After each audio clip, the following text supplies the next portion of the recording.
আসসালামু আলাইকুম, মারিয়া ব্লগ স্টোরিতে সবাইকে স্বাগতম। আশা করি আপনারা অনেক ভালো আছেন। আলহামদুলিল্লাহ আমি অনেক ভালো আছি। ভাই রে ভাই, আজকে এমন একটি রেসিপি নিয়ে আসলাম, একটা খেয়ে মন ভরে না, 10টি খেয়েও মনে হচ্ছে আরও একটি খাই।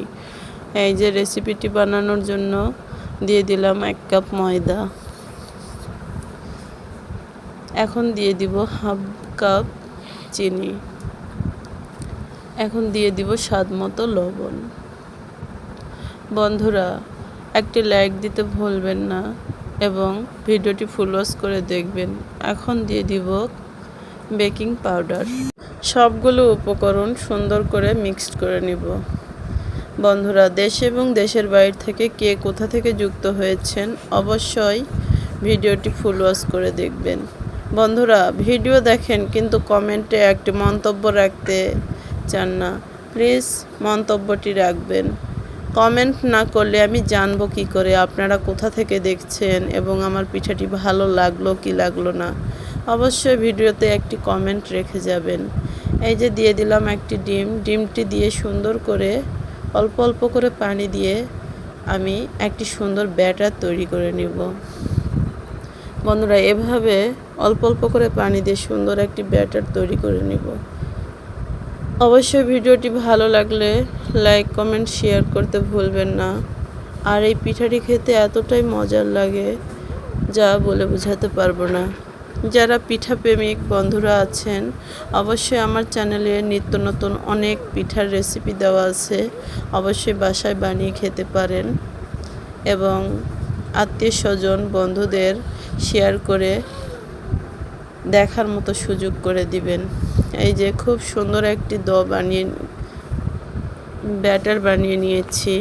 এরকম একটি ব্যাটার, পারফেক্ট ব্যাটার। দেখুন, এখন পিঠাটি বানানোর জন্য প্যানে সাদা তেল লাগিয়ে নিব। এই পিঠাটি একবারই তেল লাগাতে হবে, বারবার লাগাতে হবে না, কারণ তেল ছাড়া এই পিঠাটি। প্রথমবার তেল লাগানোর কারণ পিঠাটি যেন লেগে না যায়। এই যে আমি 2 চামচ ব্যাটার দিয়ে সুন্দর করে পিঠাটি বানিয়ে নিলাম। দেখুন কত সুন্দর একটি পিঠার শেপ হয়ে আসছে। এভাবে সবগুলো পিঠাই বানিয়ে নিব। দেখুন আবারও দিয়ে নিলাম।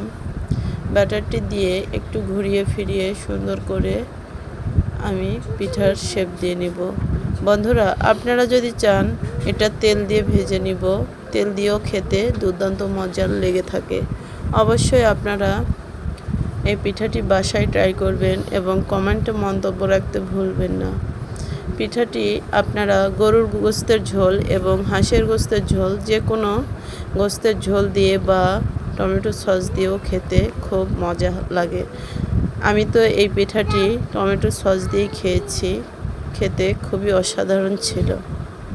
এই যে পিঠাগুলো এমনভাবে কিছু সময়ের মধ্যেই একদম পারফেক্টভাবে জালিদার হয়ে ফুলে ওঠে। দেখুন কত সুন্দর একটি লোভনীয় কালার আসছে।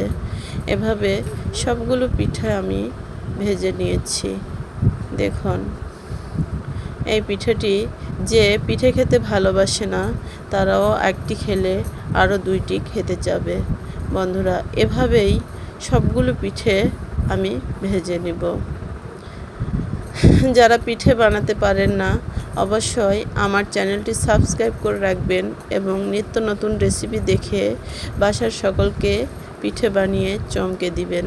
দেখুন কত সুন্দর লোভনীয় পিঠেগুলো আমি তৈরি করেছি। এভাবে পিঠেগুলো বানালে সকলেই খেতে পছন্দ করবে। একদম জালিদার নরম তুলতুলে পিঠে। বন্ধুরা, এই পিঠেগুলো খেতে সত্যি অসাধারণ লাগে। এভাবে খাওয়ার জন্য বাসায় সকলেই পছন্দ করবে। দেখুন এতটাই নরম হয়েছে, টান দিলেও ছিঁড়বে না, একদম নরম হয়েছে। এই পিঠাটি খাওয়ার জন্য আমি নিয়ে নিব টমেটোর সস। বন্ধুরা, আমি অনেকগুলো পিঠে বানিয়েছি। আমি ইচ্ছে করলে তরকারি দিয়েও খেতে পারবো, আবার টমেটোর সস দিয়েও খেতে পারবো। আমি টমেটোর সস দিয়েই এই পিঠাটি খেতে পছন্দ করি, এই জন্য এখানে নিয়ে নিব এই যে হট টমেটোর সস। কারণ এই সসটি খেতে একটু ঝাল ঝাল লাগে আর খেতে দুর্দান্ত স্বাদ লাগে।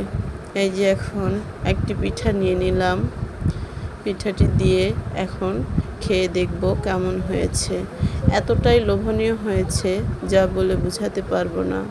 বন্ধুরা, এখানেই শেষ করব। আসসালামু আলাইকুম ওয়া রাহমাতুল্লাহ।